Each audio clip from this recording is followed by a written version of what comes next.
Salatullah salamullah. Alhamdulillah wassalatu wassalamu ala rasulillah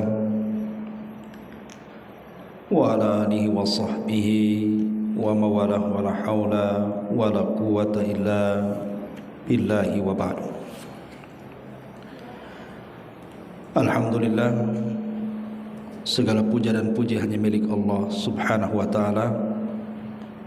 Salawat dan juga salam tetap kita hadiahkan kepada Rasul kita Nabi besar Muhammad sallallahu alaihi wa ala alihi wasallam. Pagi ini kita akan meneruskan kajian kita, masih membahas kitab Minhajul Muslim, dan kita masuk pada pasal tentang akhlak.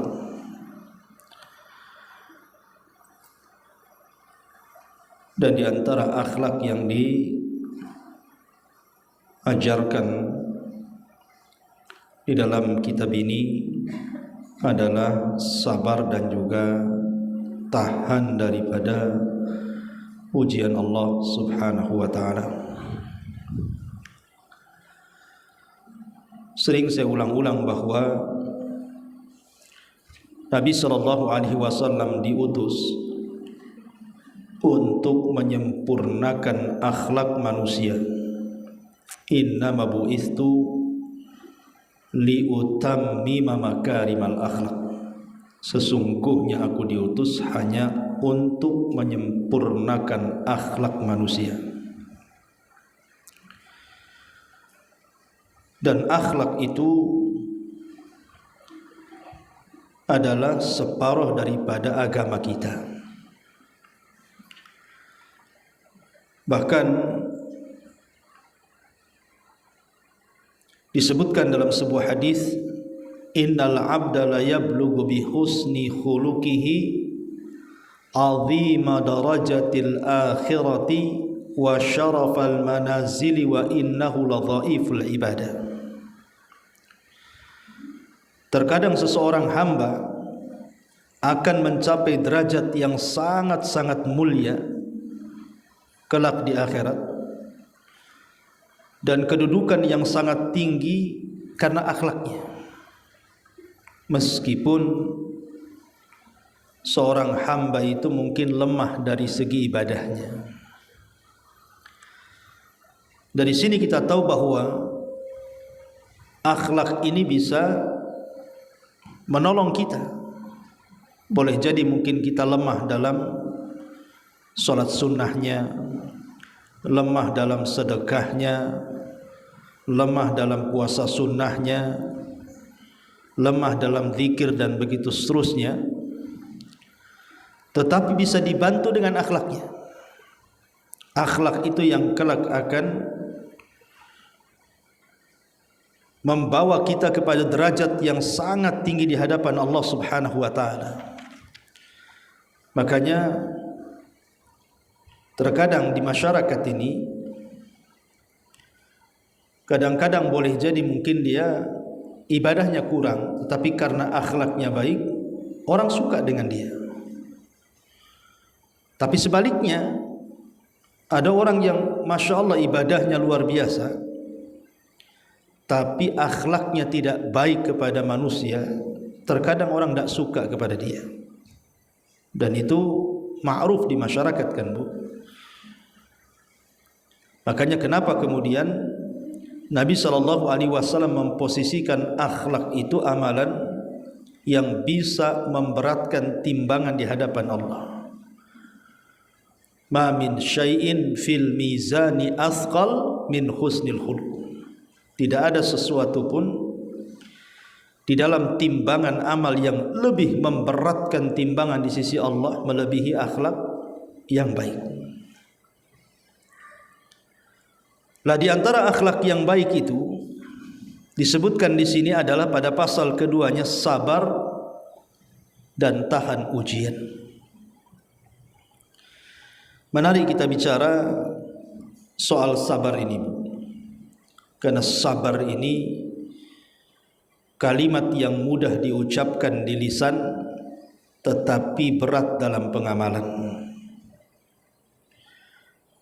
Dan sabar itu selalu bergandeng dengan syukur. Karena agama itu terbagi dua, sabar dan syukur.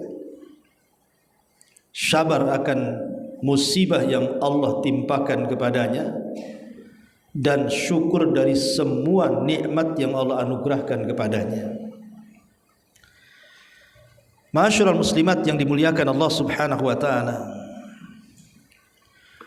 di dalam Al-Qur'anul Karim Allah Subhanahu wa taala berfirman di sini,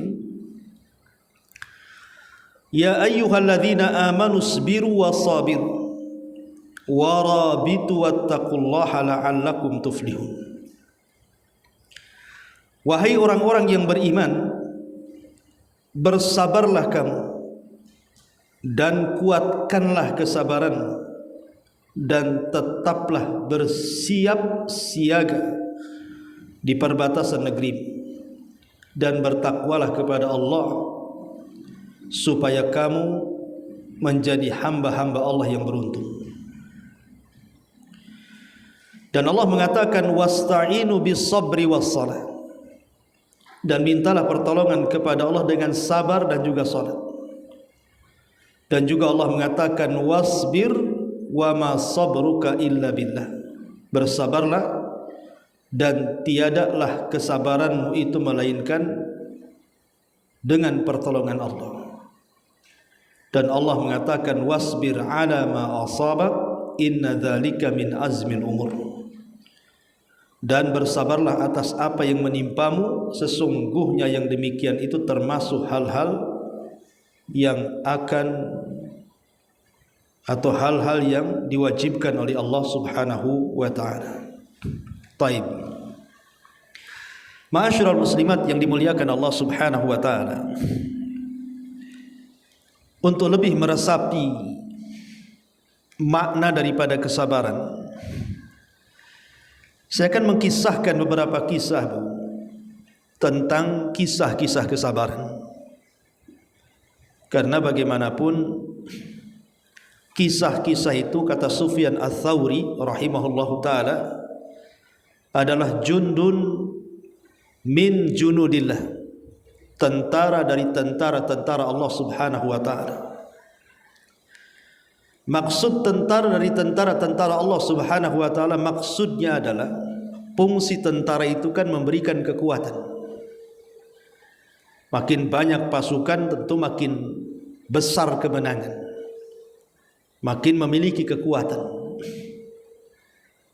Jadi kalau kita dalam posisi terjepit, banyak masalah, banyak musibah, karena memang sifat dunia itu memang darul bala, tempatnya kita diuji, tempatnya kita diberikan musibah.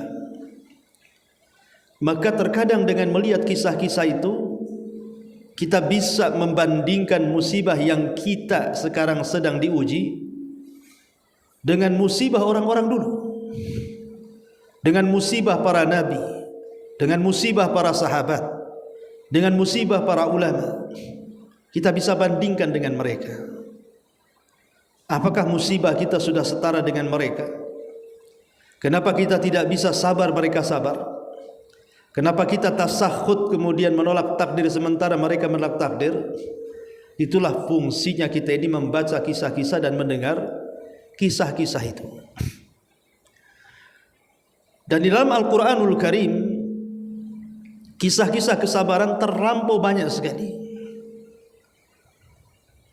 Saya sebutkan saja beberapa kisah dalam Al-Quran, kemudian beberapa kisah dari kisah Nabi dan juga para sahabat. Ma'asyiral muslimat yang dimuliakan Allah Subhanahu wa taala, satu kisah yang menarik dikisahkan dalam Al-Quran adalah kisahnya siapa? Kisahnya Nabiullah Ya'qub alaihi salatu wassalam. Nabi Ya'qub alaihi salatu wassalam, atau ayahanda daripada Nabi Yusuf alaihi salam, diberikan oleh Allah Subhanahu wa taala banyak musibah. Salah satu musibahnya adalah kehilangan putra beliau Nabi Allah Yusuf yang sangat dan teramat sangat dicintai. Karena sifat musibah itu Bu bisa berkenaan dengan harta yang masuk padanya, pangkat dan juga jabatan. Bisa juga masuk pada pasangan, kehilangan pasangan. Bisa juga masuk kepada keturunan, kehilangan anak yang merupakan jantung hati dia dan kesayangan dia. Bisa juga dalam bentuk kesehatan, diuji kesehatannya, mungkin dia sakit parah, terbaring dan tidak bisa bangun dan bergerak, dan begitu seterusnya. Karena ada 8 perkara Bu, tidak mungkin tidak saya, ibu dan siapapun pasti melewatinya dalam kehidupan kita ya. Makanya seorang penyair mengatakan, "Samaniyatun la budda minha 'alal fata wala budda an tajriya 'alaihi tsamaniyah, sururun wa hammun wa ijtima'un wa furqatun wa yusrun wa usrun thumma saqmun wa afiyatun." Kata seorang penyair, 8 perkara yang pasti terjadi pada setiap manusia dan harus terjadi dan mesti terjadi. Pertama kata beliau, kata seorang penyair ini, 8 perkara itu sururun wa hammun, bahagia dan juga kesedihan. Orang itu terkadang bahagia, terkadang sedih. Wajtima'un wa furqatun, terkadang berkumpul, terkadang berpisah. Wa yusrun wa usrun, terkadang dimudahkan, terkadang mendapatkan kesukaran. Thumma suqmun wa afiyatun, terkadang sakit, terkadang sehat. Itulah 8 perkara. 8 perkara ini wajib ada pada kita. Bahagia, sedih, berkumpul, berpisah, mudah, sulit, sakit dan juga sehat. Manusia tidak lepas dari 8 perkara ini. Lah Nabi Ya'qub alaihi salatu wassalam diuji oleh Allah Subhanahu wa taala, kehilangan putra yang sangat dicintainya. Nabi Allah Yusuf alaihi salatu wassalam, celakanya kesedihan ayahnya Yusuf ini yang mengakibatkan adalah justru anak-anaknya yang lain. Saudara-saudara Nabi Yusuf alaihi salatu wassalam yang kemudian mencelakakan Yusuf dan memasukkan ke dalam sumur, yang bisa saja kemudian Nabi Yusuf itu mati dalam sumur itu. Kalau bukan karena izin dari Allah Subhanahu wa taala, Yusuf tidak mati di situ. Disitulah kemudian saudara-saudara Yusuf datang kepada ayahnya Ya'qub membawa pakaian yang sudah dilumuri darah dari darah kambing, kemudian berdusta. Pun Nabi Yusuf diterkam serigala. Makanya Allah Subhanahu wa taala mengatakan, waja'u ala qamisihi bidamin kadzib. Mereka datang membawa baju gamisnya yang berlumuran dengan darah, tetapi darah itu adalah darah palsu. Qala, maka Nabi Allah Ya'qub mengatakan, bal sawwalat lakum anfusukum amra fasabrun jamil wallahul musta'anu ala ma tasifun. Sebenarnya dirimu sendirilah yang memandang baik perbuatan yang buruk itu, maka kesabaran yang baik itu sangat indah, kata Nabi Ya'qub. Dan Allah sajalah yang akan dimohon pertolongannya terhadap apa yang kalian ceritakan kepada kami. Lihat bagaimana Nabi Ya'qub alaihi salatu wassalam ketika mendapatkan kabar berita bahwa putra yang dicintainya dimakan serigala, walaupun itu informasi salah. Tapi Ya'qub ini seorang yang sudah sepuh, sudah tua. Ketika mendengar berita itu, dia hanya mengatakan fasabrun jamil wallahul musta'anu ala ma tasifun. Sungguh sabar itu indah, dan Allah Subhanahu wa taala sajalah yang bisa dimintai pertolongannya, dan dia akan menyingkap segala yang kalian ceritakan kepadaku, katanya. Ucapan ini, ucapan Nabi Ya'qub ini adalah ucapan yang dalam. Makanya ucapan ini pula yang digunakan oleh Ummul Mukminin Aisyah radhiyallahu anha saat difitnah berzina dengan seorang sahabat. Ketika Aisyah radhiyallahu anha difitnah oleh orang-orang munafik, berzina dengan Safwan ibn Mu'attil, seorang sahabat Rasul sallallahu alaihi wasallam, padahal tidak berzina dan tidak mungkin juga melakukan perzinahan. Tetapi orang-orang munafik hendak menyakiti Nabi sallallahu alaihi wasallam dengan cara menuduh yang tidak-tidak kepada istri yang dicintainya, Ibnatus Siddiq, wanita yang merupakan putra As-Siddiq, Abu Bakar Siddiq radhiyallahu anhu. Ketika 1 bulan Nabi sallallahu alaihi wasallam menunggu wahyu. Maksudnya wahyu yang menjelaskan apakah Aisyah radhiyallahu anha memang betul-betul berzina ataukah tidak berzina. Nabi terus menunggu. Bayangkan Bu, dari seluruh istri Nabi sallallahu alaihi wasallam itu yang paling dicintai Nabi hanyalah Aisyah radhiyallahu anha. Karena di kamar itulah yang merupakan kamar wahyu, Jibril selalu turun. Dan Nabi sallallahu alaihi wasallam kemana-mana membawa Aisyah radhiyallahu anha. Dan Nabi sallallahu alaihi wasallam seolah-olah Aisyah itu pengganti Khadijah dalam kehidupannya. Tiba-tiba wanita yang dicintainya dituduh berzina dengan Safwan ibn Mu'attil. Gimana tidak sakit? Dan bagaimana pula perasaan Aisyah yang ketika itu masih kecil?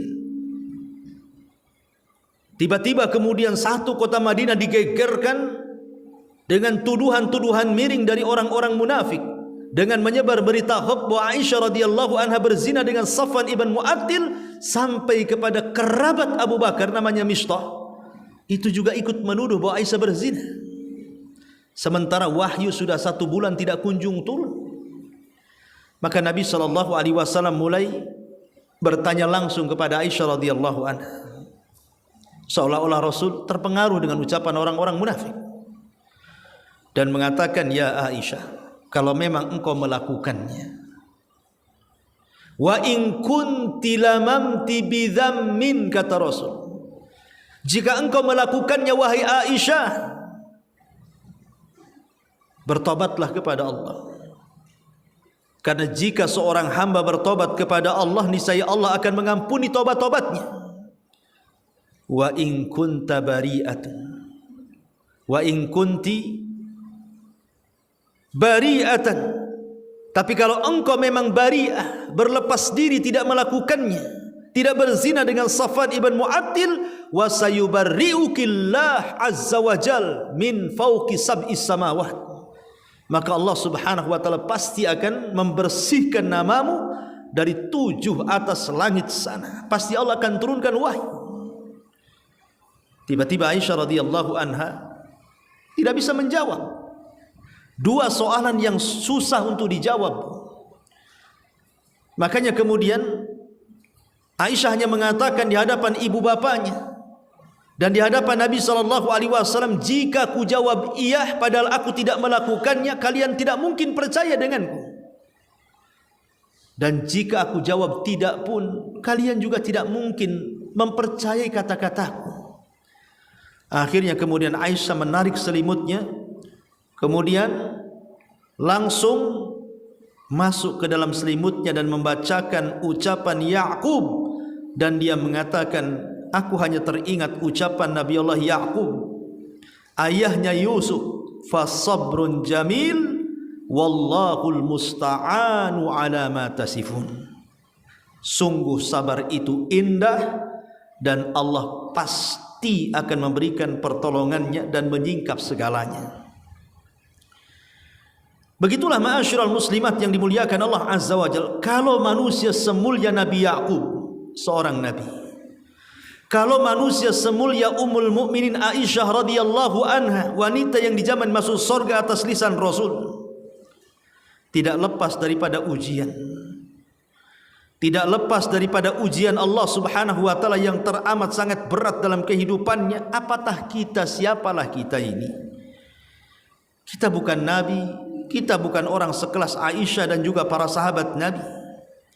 Maka sudah sewajarnya Allah Subhanahu wa taala menguji kita seperti Allah menguji mereka. Tetapi ingat bahwa Allah tidak mungkin menguji hamba-hambanya di luar kemampuan yang kita miliki. Mustahil. Mustahil Allah akan menguji kita itu di luar kemampuan kita. Allah pasti akan menguji sesuatu yang kita sanggup saja menghadapinya. Ma'asyiral muslimat yang dimuliakan Allah Azza wa Jalla, dari sini kita hendaklah belajar sabar, terutama belajar dari kesabaran Allah Subhanahu wa taala. Apa maksudnya belajar dari kesabaran Allah itu?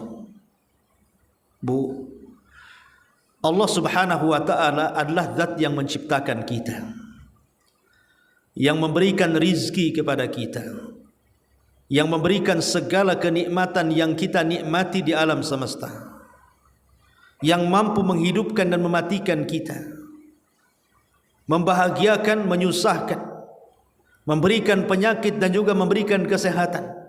Semua di tangan Allah Subhanahu wa taala.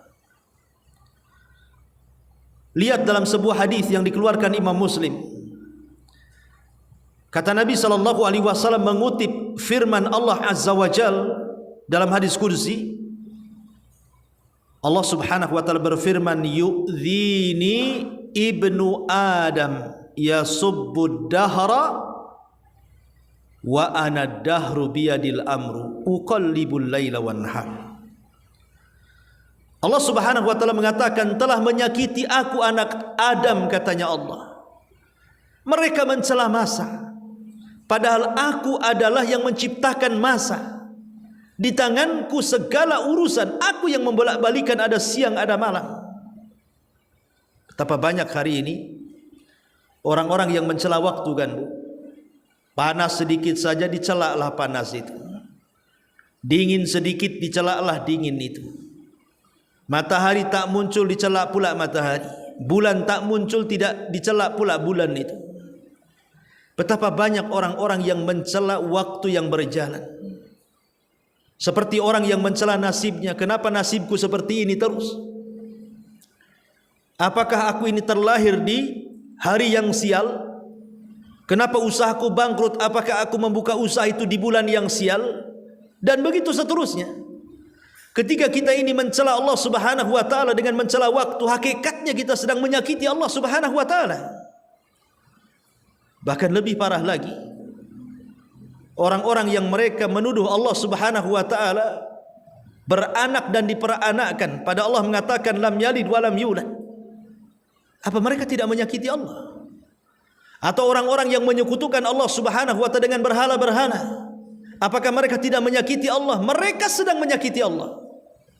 Orang-orang yang melakukan kesyirikan dengan lisan mereka, dengan perbuatan mereka, dengan mencela masa, zaman, waktu dan begitu seterusnya, hakikatnya mereka telah dan sedang mencela Allah Subhanahu wa taala, alias menyakiti Allah Subhanahu wa taala. Pertanyaan pun muncul, bukankah Allah Subhanahu wa taala ala kulli syai'in qadir, atas segala sesuatu mampu? Bukankah Allah Subhanahu wa taala bisa mengadab orang-orang yang menyakitinya? Bukankah Allah bisa menimpakan gempa, bencana alam, banjir bandang, tsunami, puting beliung dan begitu seterusnya kepada orang-orang yang menyakiti dia, baik dengan perbuatan syiriknya atau dengan mencelanya? Kan Allah bisa saja Bu melakukannya. Tapi sampai hari ini apa ibu dengar di barat Allah kemudian kirim bencana yang menghabiskan dan meluntakkan satu negara yang mereka kurang ajar dengan Allah Subhanahu wa taala? Atau di timur orang-orang yang menyekutukan Allah, Allah binasakan dengan azab yang pedih? Tidak juga. Bahkan sebagian orang yang melakukan kesyirikan, yang mencela Allah dengan lisannya, yang mengatakan Allah itu fakir, kami itu kaya, yang mengatakan Allah itu memiliki anak, Isa anak Tuhan, Uzair anak Tuhan. Terkadang mereka diberikan nikmat oleh Allah Azza wa Jalla. Usahanya bagus, badannya sehat, rumahnya bagus, dan begitu seterusnya. Kenapa Allah Subhanahu wa Ta'ala biarkan dengan kesyirikan mereka? Jelas-jelas mereka menyakiti Allah, tapi Allah biarkan. Bahkan Allah berikan kenikmatan lagi mereka. Kenapa? Pertanyaannya, kenapa Allah membiarkan mereka? Karena di antara satu nama Allah Subhanahu wa Ta'ala itu apa, Bu? As-Sabur. Allah itu sabur. Allah itu zat yang maha sabar. Sabarnya itu sampai ke tingkat maha. Allah itu maha sabar. Saking sabarnya, Allah membiarkan orang-orang yang menyakitinya. Bahkan Allah mengatakan, inna rahmati sabaqat ghadabi. Sesungguhnya rahmatku lebih luas dibandingkan kemurkaanku. Lihat, kasih sayang Allah lebih luas dibandingkan murkanya. Ini menunjukkan kesabaran yang luar biasa. Sungguh maha sabar Allah Subhanahu wa Ta'ala. Makanya kita harus meniru bagaimana Allah begitu sabar kepada orang-orang yang menyakitinya, yang menyekutukannya, yang telah kurang ajar dengan dia. Tapi Allah tidak menimpakan azab kepada mereka. Justru Allah berikan kesempatan kepada mereka untuk bertobat. Atau boleh jadi Allah Subhanahu wa Ta'ala membiarkan mereka di atas kenikmatan yang Allah anugerahkan kepada mereka, untuk satu hari mereka mendapatkan azab yang disebut dengan istidraj. Tapi di sini pelajarannya, kenapa kita harus mempelajari nama As-Sabur? Supaya kita menjadi hamba-hamba Allah yang sabar. Seperti kemahasabaran Allah Subhanahu wa Ta'ala menghadapi makhluk-makhluknya. Ma'asyiral muslimat yang dimuliakan Allah Subhanahu wa Ta'ala, Ummu Salamah radhiyallahu anha, dia memiliki suami namanya Abu Salamah, dan dia sudah mengatakan tidak ada manusia yang lebih dicintai di alam semesta ini melebihi Abu Salamah. Itu ucapan Ummu Salamah kepada Abu Salamah. Bahkan dia berjanji untuk tidak menikah setelah meninggalnya Abu Salamah. Bahkan Abu Salamah juga sama, berjanji kalau Ummu Salamah meninggal dia tidak akan menikah lagi. Itu suami istri yang luar biasa. Percontohan kecintaan, bagaimana suami cinta kepada istri dan bagaimana istri pula cinta kepada suami. Tetapi dunia ini ada batas waktunya, sehingga ada istilah ahbib ma syi'ta fa innaka mufariqah. Cintai sesuka hatimu, karena engkau akan berpisah dengan orang yang kau cintai. Makanya kenapa kita disuruh mencintai sekedarnya? Karena terkadang sesuatu yang kita cintai itu berubah menjadi benci. Ummu Salamah radhiyallahu anha akhirnya mendapatkan musibah berat. Meninggal pula Abu Salamah ini, yang selama ini yang dicintai luar biasa, meninggal. Coba bayangkan, seorang wanita sudah punya anak, punya suami yang sangat dicintainya, punya suami yang sangat bertanggung jawab dalam kehidupannya, tempat bersandar dia dalam kehidupannya, yang senantiasa mengingatkan dirinya untuk beribadah kepada Allah dan dekat dengannya. Tiba-tiba kemudian meninggalkannya. Kira-kira perasaannya seperti apa seorang wanita itu? Sementara wanita itu lebih dekat ke perasaan dibandingkan kepada akalnya. Tentu sakitnya itu mendalam sekali. Makanya kenapa Nabi SAW memberikan pahala kepada orang yang menolong janda-janda miskin, atau dalam bahasa hadis disebut al-armalatu. Siapa yang membantu janda-janda yang miskin, yang membawa anak-anak yatim, maka pahalanya sama dengan dia sholat malam terus setiap malam, dan sama dengan orang yang puasa sunnah setiap hari dia puasa sunnah. Karena memang perasaan mereka luar biasa, dan hanya berlaku kepada para wanita. Dan hadis ini tidak berlaku kepada laki-laki yang ditinggal mati istrinya. Karena memang seorang wanita ketika suka dengan suami, tiba-tiba suami yang dicintainya meninggal dunia, Betapa banyak di antara mereka yang stres sampai ke tingkat gila, ada yang sampai bunuh diri dan begitu seterusnya. Kecuali karena iman dan kesabarannya lah yang kemudian dia bertahan hidup di dunia. Ma'asyiral muslimat yang dimuliakan Allah Azza wa Jalla, maka sedihlah Ummu Salamah ini. Kemudian Nabi SAW datang menasihati Ummu Salamah dan mengatakan, quli ya Umma Salamah, katakan ya Umma Salamah, Allahumma jurni fi musibati, ya Allah berikan pahala akan musibah yang kau timpakan kepadaku. Begitulah Ummu Salamah. Ma'asyiral muslimat yang dimuliakan Allah Azza wa Jalla, ada seorang ulama bahasa namanya Al-Asma'i rahimahullahu ta'ala. Satu hari Al-Asma'i dengan kawannya sedang safar untuk thalabul ilmi. Kemudian di tengah jalan kehabisan bekal bu Al-Asma'i ini. Kemudian karena kehabisan bekal dia mencoba mencari-cari orang yang bisa ditemui di jalan. Boleh jadi ada yang bisa dimakan dan ada yang bisa diminum dari susu-susu kambing dan yang semacamnya. Hampir keduanya tersesat di padang pasir, dan taulah kalau sudah tersesat di padang pasir kan, kalaupun memang bisa hidup itu karena takdir Allah Azza wa Jalla. Sudah putus asa Al-Asma'i berjalan, dan itu menunjukkan kesabaran para thalabul ilmi di zaman itu. Allah takdirkan tiba-tiba dia melihat sebuah tenda. Senanglah Al-Asma'i dan kawannya ini, bisalah dia selamat dari kematian. Ketika sampai di tenda itu, rupanya ada ibu-ibu sudah sepuh, nenek-nenek yang hidup sendirian di tenda itu, dan di sekitarnya banyaklah gembalaan kambing. Kemudian Al-Asma'i datang dan mengucapkan salam, assalamualaikum. Maka ibu itu mengatakan, waalaikumsalam warahmatullahi wabarakatuh. Maka Imam Asma'i mengatakan, wahai ibu, aku ini seorang musafir yang kehabisan bekal. Ada enggak yang bisa kumakan, kuminum dari yang ibu miliki dari rizki Allah subhanahu wa ta'ala? Rupanya ibu itu orang baik. Ibu itu mengatakan, tunggu nak, saya akan coba menyembelihkan seekor kambing supaya kau bisa makan. Tapi masalahnya saya memiliki putra. Sejak pagi dia pergi sampai petang ini tak balik-balik. Tunggulah dia datang. Nanti dia yang membantu kita menyembelihkan kambing itu, dan aku yang akan memasaknya. Baru saja ngomong begitu, tiba-tiba dari kejauhan ada dua unta bu berjalan. Yang satu ditunggangi orang, yang satu pula tak ada penunggangnya. Makin dekat, makin dekat, makin dekat.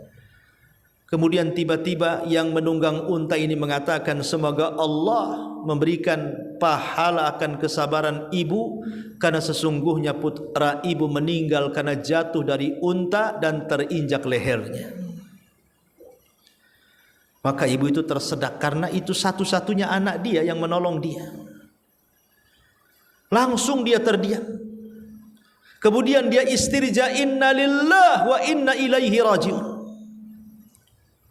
Kemudian ibu ini berusaha menenangkan hati dan mengatakan kepada kawan dari anaknya itu, nak, bisa enggak kau turun sembelihkan seekor kambing, di depan kita ini ada dua tamu.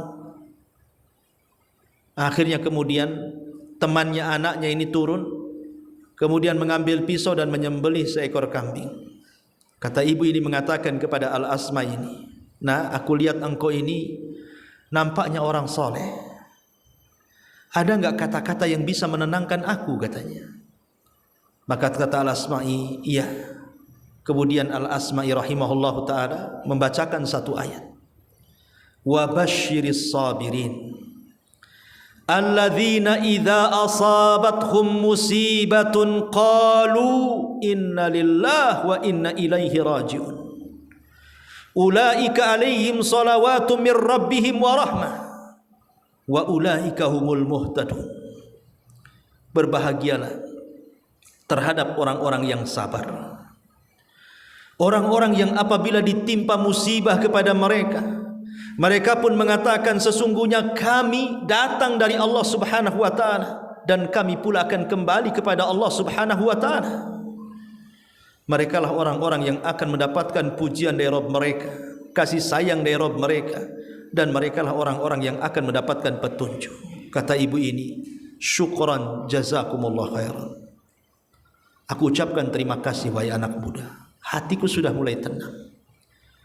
Kemudian ibu ini pamitan dan mengatakan, "Nak, izinkan aku ingin mengambil wudu dan salat 2 rakaat." Akhirnya kemudian ibu ini mengambil wudu, kemudian salat 2 rakaat. Kemudian ketika dia sujud dengan sujud yang lama sekali, rupanya dia tidak tahan dengan kesedihan. Kemudian dia pun meninggal dunia saat sujud kepada Allah Subhanahu wa taala. Subhanallah, kata Al-Asma'i, demi Allah, aku tidak melihat wanita sesabar itu, katanya. Aku tidak melihat wanita sesabar itu. Bahkan dikisahkan oleh seorang yang bernama Abdullah ibn Zaid ibn Amr al-Jurmi. Abdullah ibn Zaid ibn Amr al-Jurmi, atau dikenal dengan Abu Kilabah. Kisah Abu Kilabah, seorang ahli ibadah dari negeri Basrah, seorang alim ulama yang ketika ditawari jabatan dia kabur ke Syam, dan Allah takdirkan dia meninggal di negeri Syam, dan dia seorang perawi yang sangat thiqah hadisnya. Yang menarik dari kisah kesabarannya Abu Kilabah ini, Bu,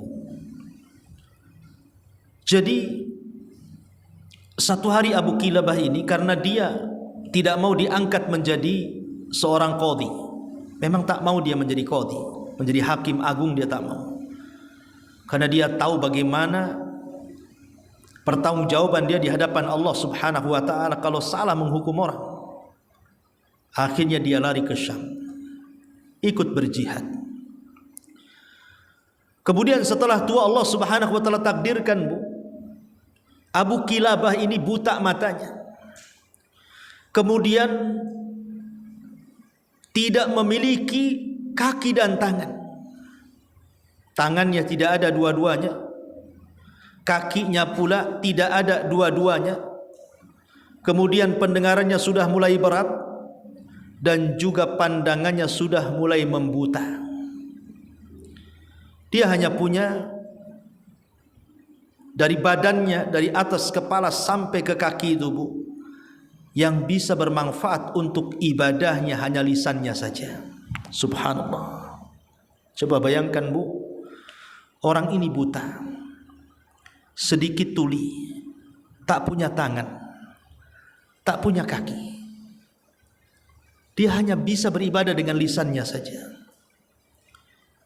Tetapi walaupun demikian, Abu Kilabah ini mengajarkan kepada kita kesabaran tingkat tinggi yang luar biasa. Satu hari, kata Imam Auza'i rahimahullahu ta'ala, ketika ada seseorang laki-laki lewat di tenda dia, rupanya Abu Kilabah ini selalu mengucapkan kalimat, Allahumma auzi'ni an ahmadaka hamdan ukafi bihi syukra ni'matik allati an'amta biha alayya wa faddaltani ala kathiri mimma khalaqta tafdila atau khuliqta tafdila. Ya Allah, berikan kepadaku kekuatan agar aku bisa memujimu dengan pujian yang sangat banyak, yang pujian itu bisa membandingi akan nikmat yang telah kau anugerahkan kepadaku, dan itu bentuk syukurku kepadamu, dan engkau sudah melebihkan aku dari kebanyakan manusia beberapa tingkatan. Jadi dia terus mengatakan kalimat itu, kalimat memuji Allah Subhanahu wa taala, bersyukur akan nikmat, seolah-olah dia diagungkan dari semua manusia yang Allah ciptakan. Jadi orang ini heran, orang yang lewat ini heran. Rupanya dia seorang talabul ilmi. Kemudian dia mengatakan, wahai fulan, maksudnya wahai Abu Kilabah, kenapa kau bisa mengucapkan kalimat itu? Bukankah matamu tidak bisa melihat? Telingamu tidak bisa mendengar kecuali harus dekat. Kau tak punya tangan, tak punya kaki, tapi engkau terus memuji dan memuja Allah, bersyukur akan nikmat yang Allah anugerahkan kepadamu, dan kau merasa engkau lebih tinggi dibandingkan manusia lainnya. Kemudian dia mengatakan, wa ma tara ma sana'a rabbi, tidakkah kau lihat apa yang Allah perbuat kepadaku? Tidakkah kau lihat apa yang telah Allah buat kepada aku, katanya. Dia mengatakan, demi Allah, kalaulah seandainya Allah mengirim halilintar dari langit, kemudian halilintar itu menyambarku dan aku terbakar, atau Allah perintahkan gunung-gunung supaya menimpa dan menghancurkan diriku, atau Allah perintahkan lautan supaya meluap airnya dan menelan diriku, atau menelan bumi sehingga bumi terbelah dan aku masuk ke dalam bumi, mazdadtu ili rabbi illa syukran, demi Allah tidak menambah kepadaku kecuali bentuk syukurku kepada Allah Subhanahu wa taala yang telah memberikan nikmat berupa lisan yang aku miliki. Subhanallah. Orang ini hanya punya lisan saja, tapi dia lihat, walaupun hanya lisan saja, kata Abu Kilabah, ini sudah cukup, katanya. Karena dengan lisan aku bisa berzikir kepada Allah Subhanahu wa ta'ala. Akhirnya kemudian dia mengatakan, fulan, maaf ya, siapa fulan ini? Dan apa tujuan fulan datang kemari? Kata orang ini mengatakan kepada aku, laki Abu Kilabah, aku ini seorang musafir, wahai tuan. Aku ini seorang musafir. Kebetulan aku singgah di sini. Kemudian kata Abu Kilabah, fulan, aku ini punya anak. Anakku yang selalu membantu diriku. Sudah 3 hari anakku tidak ada. Bisakah kau cari anakku? Akhirnya kemudian orang ini mengatakan, akan ku cari. Dicari, bu, rupanya tidak jauh dari situ, dari tenda Abu Kilabah itu, anak remaja yang selama ini membantu Abu Kilabah ini rupanya diterkam serigala dan sebagian badannya sudah dimakan dan sudah meninggal dunia. Akhirnya kemudian orang ini mengatakan, datang kepada Abu Kilabah. Dia hendak menyampaikan berita itu, tapi kasihan, tidak tega. Akhirnya dia mulai membuat pertanyaan dan mengatakan, wahai tuan, wahai Abu Kilabah, kalau seandainya dibandingkan antara engkau dengan Nabi Ayub, mana lebih sabar? Engkau ataukah Nabi Ayub? Maka dia mengatakan, celaka, tentu Nabi Ayub jauh lebih sabar dibandingkan diriku. Kemudian laki-laki ini mengatakan, lebih mulia mana engkau dengan Ayub?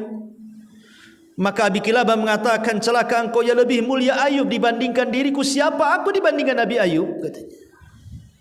Kemudian orang ini mengatakan, tahukah engkau, wahai fulan, wahai Abu Kilabah, apa yang telah Allah perbuat kepada Ayub? Bukankah Allah sudah menguji Ayub dengan hartanya, dengan keluarganya, dengan anak-anaknya, dengan kesehatannya? Maka Abu Kilabah mengatakan, tentu tidak usah kau cerita, langsung aja ke poin, tidak usah cerita jauh-jauh.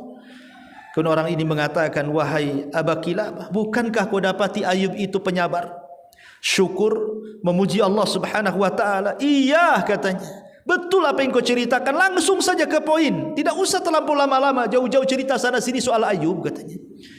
Dia mengatakan, wahai fulan, wahai Abu Kilabah, sesungguhnya Allah Subhanahu wa ta'ala sudah memanggil putramu. Tiba-tiba Abu Kilabah ketika mendengar anaknya meninggal, dia mengatakan apa? Alhamdulillah. Subhanallah, bu, alhamdulillah, katanya, alladzi lam yakhluq min dzurriyyati khalqan ya'sihi wa yu'adzibuhu bin nar. Dia mengatakan, segala puja dan puji bagi Allah yang tidak menciptakan keturunanku makhluk yang bermaksiat kepada Allah.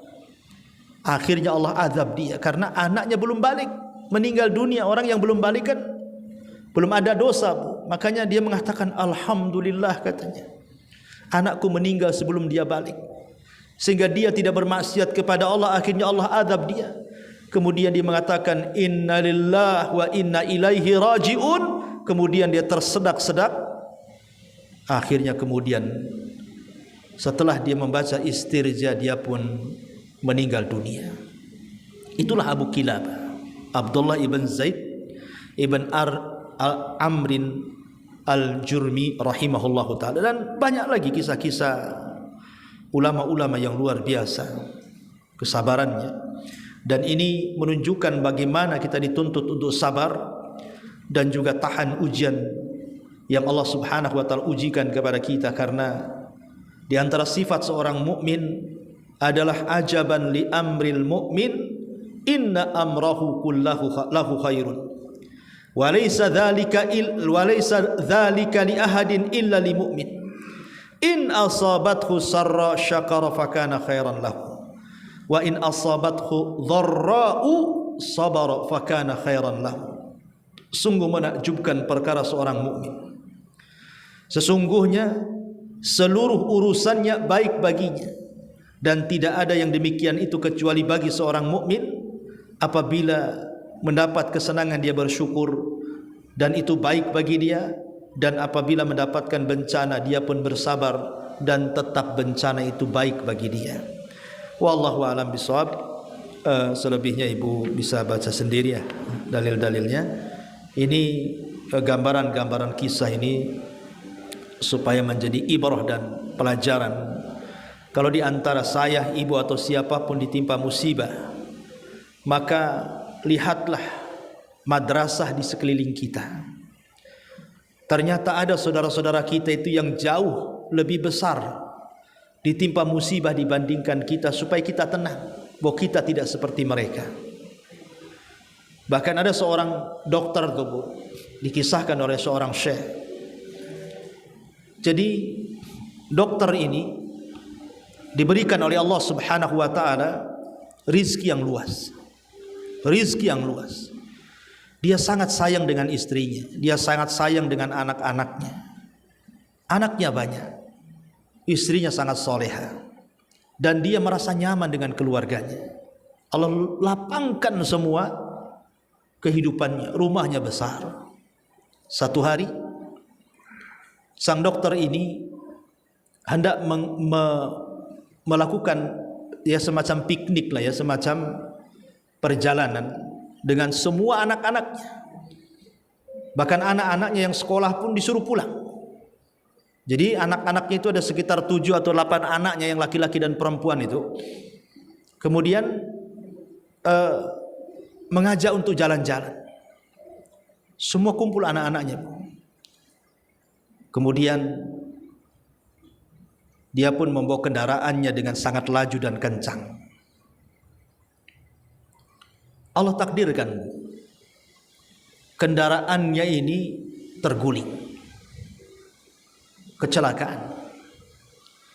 Semua meninggal, istrinya meninggal, anak-anaknya semua meninggal, tetapi Allah selamatkan pula Pak dokter ini. Dia hanya lecet sedikit saja. Ketika kemudian dia sadar di hadapannya mobilnya sudah ringsek, anak-anaknya mati semuanya, termasuk juga istrinya mati semuanya. Dia sempat terdiam, seolah-olah tidak percaya dengan apa yang dilihat di depannya.